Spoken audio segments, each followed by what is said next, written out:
Many years ago, I set out on a walking tour, high in the Alps, a region quite unknown to travelers, where ancient mountains thrust down into Provence.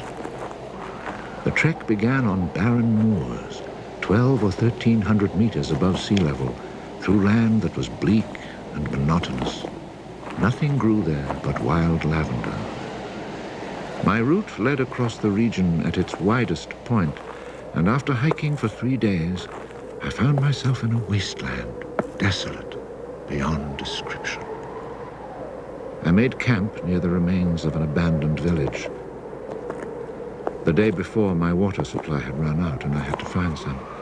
The cluster of houses, although they were in ruins, reminding me of an old wasp's nest, made me think that once there must have been a fountain, or perhaps a well.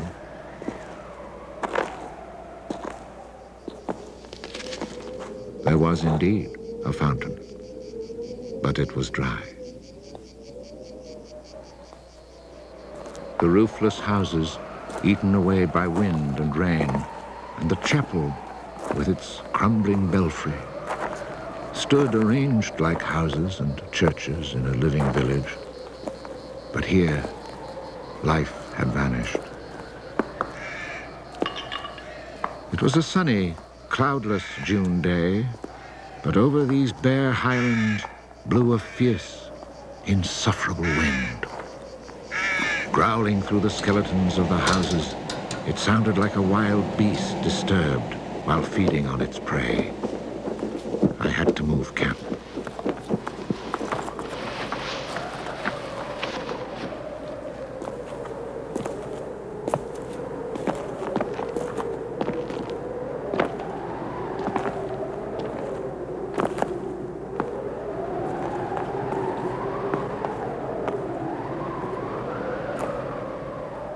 After 5 hours of walking, I still had found no water, and I could see nothing that gave me hope of finding any. Everywhere, I came upon the same drought, the same coarse weeds.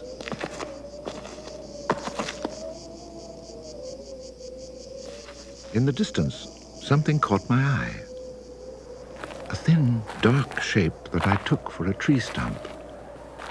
But just in case, I walked towards it.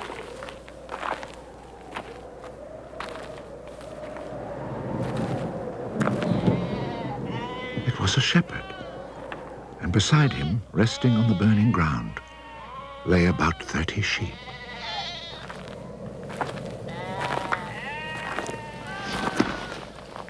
He let me drink from his gourd, and presently he led me to his sheepfold in a hollow in the plain.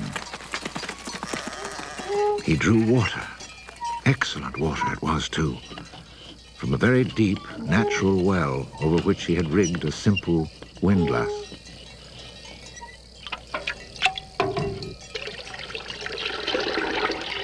The man spoke very little, often the way with people who live alone, but he appeared sure of himself and confident in his assurance. It all seemed somehow strange in this barren land. He lived not in a hut, but in a real house, a stone house, whose walls clearly showed how his own labor had repaired the ruin it had once been. Its roof was solid and strong, and the wind on its tiles sounded like the sea upon the seashore. Inside, it was neat and tidy, dishes washed, floor swept, shotgun oiled. His soup simmered over the fire. And I noticed that he was freshly shaved, that all his buttons were firmly sewed on, and that his clothes were darned with that meticulous care which makes the mend invisible. He shared his soup with me.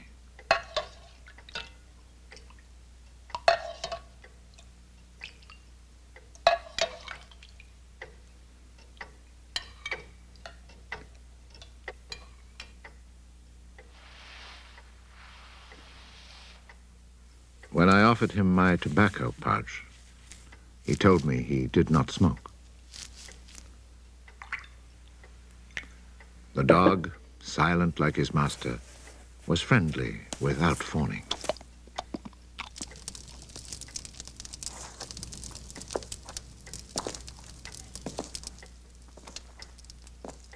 It had been agreed that I would spend the night. The nearest village was still almost 2 days' walk away. Villages in this region were few and far between, and I knew well what they were like. 4 or 5 of them were scattered over the slopes of these highlands, each one at the very end of a cart track among copses of white oaks. They were inhabited by charcoal burners. The living was poor, and families huddled together in a climate very harsh both in summer and winter found their struggle for survival made more bitter by their isolation. There was no relief. Their constant longing to escape became a crazy ambition. There was rivalry in everything. The sale of charcoal and the church pew. They were rivals in virtue and rivals in vice, and the battle royal between vice and virtue raged incessantly. And always there was the wind, the ever-present wind constantly grating on the nerves.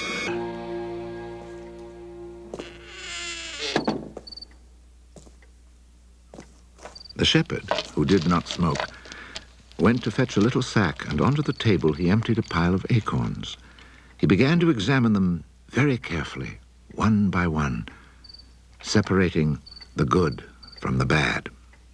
I sat, smoking my pipe. I offered to help, but he told me it was his work, and indeed, seeing how very carefully he carried out his task, I did not insist. That was the only time we spoke.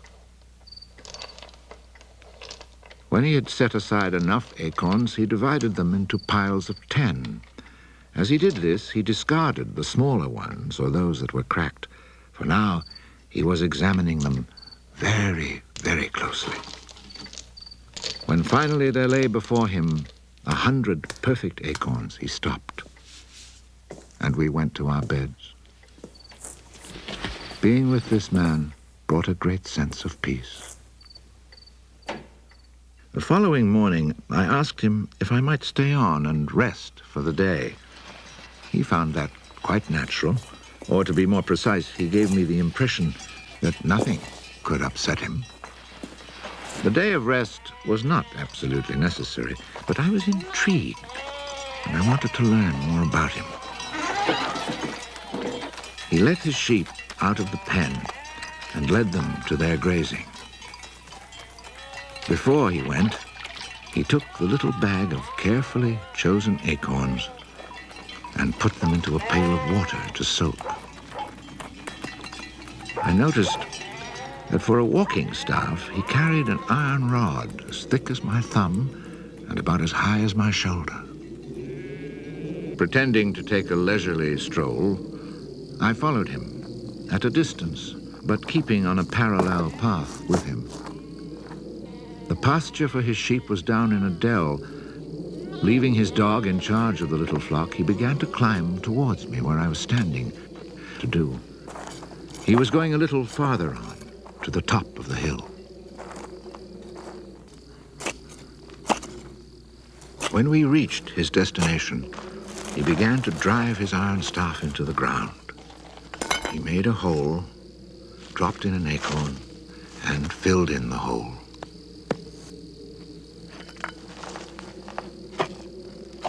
He was planting oak trees. I asked him if he owned the land. He said no. Did he know who owned it? He did not. He thought it was common land, parish property, or perhaps it belonged to people who did not care about it. That did not concern him. So with infinite care, he planted his 100 acorns. After the midday meal, he began to sort out more of his acorns I suppose I must have been quite insistent with my questions, because he answered me. For 3 years, he had been planting trees in that desolate country. He had planted 100,000. Of the 100,000, 20,000 had come up. Of these, he still expected to lose half, either to rodents or to any of the unpredictable things which only Providence can account for. It was then that I wondered about the man's age. He was clearly more than 50. 55, he told me. His name was Elzéar Bouffier. He had owned a farm down in the lowlands. It had been his life. He had lost his only son, and then his wife, and had withdrawn into this solitude where he was content to live quietly with his lambs and his dog. It was his opinion that the land was dying for lack of trees. He added that having nothing very important to do himself, he had resolved to remedy this state of affairs. I was young and only thought of the future as it affected me and my search for happiness. So I told him that in 30 years, those 10,000 oaks would be magnificent. He answered quite simply that if God granted him life, in 30 years he would have planted so many more that these 10,000 would be like a drop of water in the sea. Already he was studying the growth of beech trees and had a nursery full of seedlings grown from beech nuts. They're quite beautiful. He was also thinking of birches for the dales, where he told me there was moisture just below the surface of the soil. The next day, we parted. The following year came the First World War, in which I was engaged for 5 years. An infantryman was hardly likely to have trees on his mind.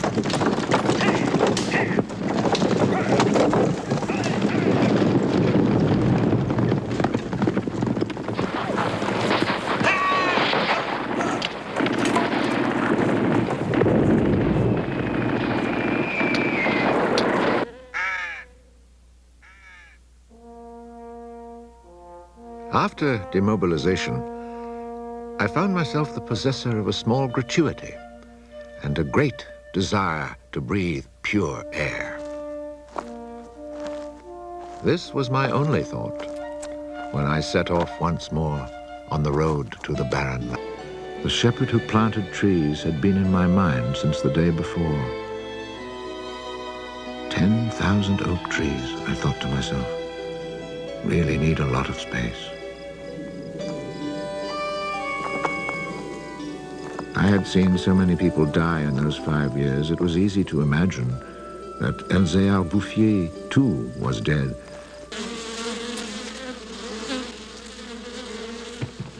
He was not dead. He had changed his occupation. He had only 4 sheep left, but now he had over 100 hives of bees. He had given up sheep because they threatened his young trees. The war had not disturbed him, and he had calmly continued his planting. The oaks of 1910 were now 10 years old and taller than either of us. It was such an impressive sight, I was struck dumb. And as he never said a word, we spent the whole day in silence, walking through his forest. It was in 3 sections and measured 11 kilometers long and 3 kilometers at its widest. When I reminded myself that all this was the work of the hand and soul of one man with no mechanical help, it seemed to me that men could be as effective as God in tasks other than destruction. He had followed his dream, and beech trees as high as my shoulder, stretching as far as the eye could see, were witness to it. The oaks were strong and past being at the mercy of rodents, He hadn't worried about it. Resolutely, he had gone about his simple task. On the way down through the village, I saw streams flowing with water, which in living memory had always been dry. This was truly the most impressive effect of creation's natural cycle that I'd ever seen. The wind had scattered seeds too, and as the water reappeared, so did willow trees, reeds, meadows, gardens, flowers, and a reason for living. But the change had come about so gradually that it was simply taken for granted. But who would even think of him? Who in the villages or among the authorities could ever have imagined such constant, magnificent generosity? Each year from 1920 on, I paid a visit to Elzéar Bouffier. I never saw him lose heart, nor was he ever deterred. And often, God knows, it must have seemed that heaven itself was against him. I never tried to imagine his frustrations, but to achieve such an end, he must have had to overcome many obstacles. For such passion to succeed, he must surely have fought and conquered despair. In 1933, he was visited by an astonished forester who notified him of an order that lighting fires outdoors was forbidden for fear of endangering this natural forest. It was the first time the forester told him naively that he had ever seen a forest grow of its own accord. In 1935, a whole delegation from the authorities arrived to look at the natural forest. There was a high-ranking official from the forestry department, an elected member of parliament, technical experts, and there was a great deal of talk. It was decided something must be done. Fortunately, nobody did anything except for the one good thing. The forest was placed under government protection and charcoal burning was prohibited. For it was really quite impossible not to be enchanted by the beauty of these young, healthy trees, and they had even managed to cast their spell over the Member of Parliament.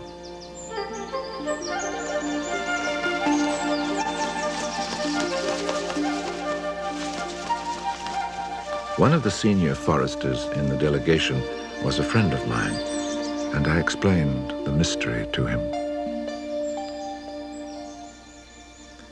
The following week, we both set out to find Elzéar Bouffier. He was hard at work, about 20 kilometers from where the official inspection had taken place. I was right about my friend the forester. He was able to appreciate all he saw. I offered the eggs I had brought as a present. We all shared our lunch and spent several hours in silent contemplation of the landscape. The slopes we had climbed on our way up were covered with tall trees 4 times our own height. I remembered how it had looked in 1913, desolate, but quiet, regular work, brisk mountain air, the simple life, and above all, peace of mind, had endowed this old man with almost awe-inspiring health. He was one of God's athletes. I wondered how many more hectares he would cover with trees. Before we took our leave, my friend made one small suggestion about the kinds of tree which seemed to suit the soil here. He did not press the point, for the simple reason, he told me afterwards, that this man knows more about it than I do. The idea must have been turning over in his mind, for after we had walked for an hour, he added, he knows more about it than anyone else in the world. He's found a perfect way to be happy. Thanks to this forester, not only the forest, but the happiness of Elzéar Bouffier were protected. The only serious danger to his work occurred during the Second World War. Cars being powered by wood-burning generators. There was never enough wood, So cutting was begun among the oaks of 1910, but they were so far from transportation routes that the whole enterprise proved financially unsound. It was abandoned.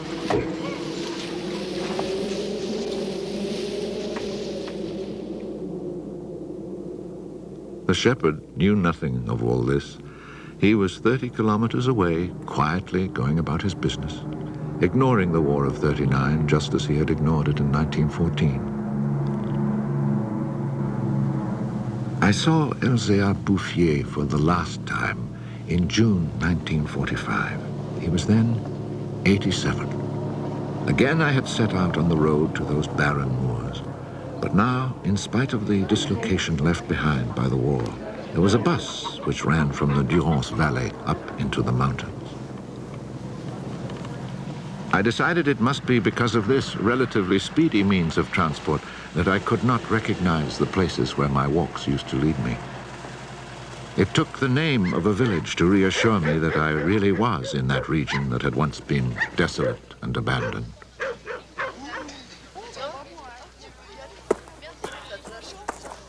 The bus dropped me at Vergon. In 1913, this hamlet of no more than a dozen houses had 3 inhabitants, wild creatures who hated each other, who set snares to make a living. They were people without hope.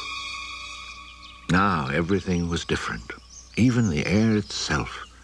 Instead of the harsh, dry winds of the past, there was a gentle breeze full of fragrance. From the mountain tops came a sound like rushing water. It was the wind rustling through the forest. And then, even more astonishing, I heard another sound of water. I saw that they had built a fountain that was splashing merrily. And beside it, what I found most touching, someone had planted a linden tree, the perfect symbol of rebirth.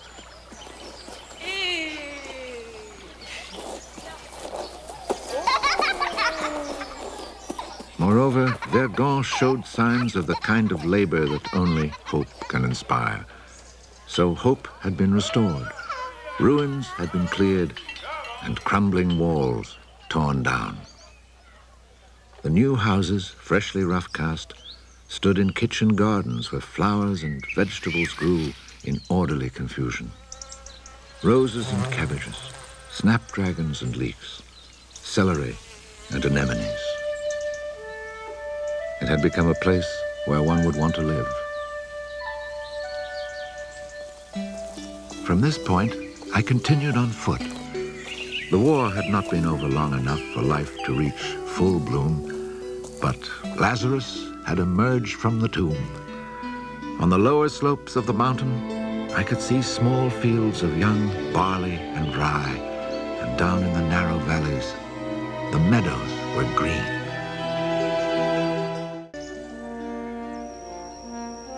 Where I had seen ruins in 1913, there now stand clean, freshly plastered farmhouses, evidence of happy, comfortable lives.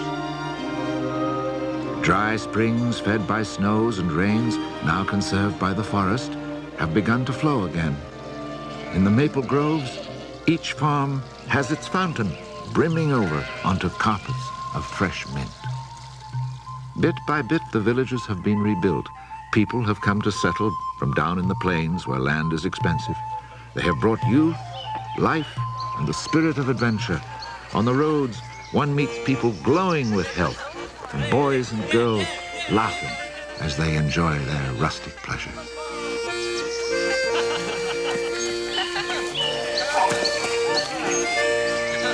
Counting those who lived here before, quite changed by their life in gentle surroundings, and including the newcomers, more than 10,000 people owe their happiness to Elzéar Bouffier.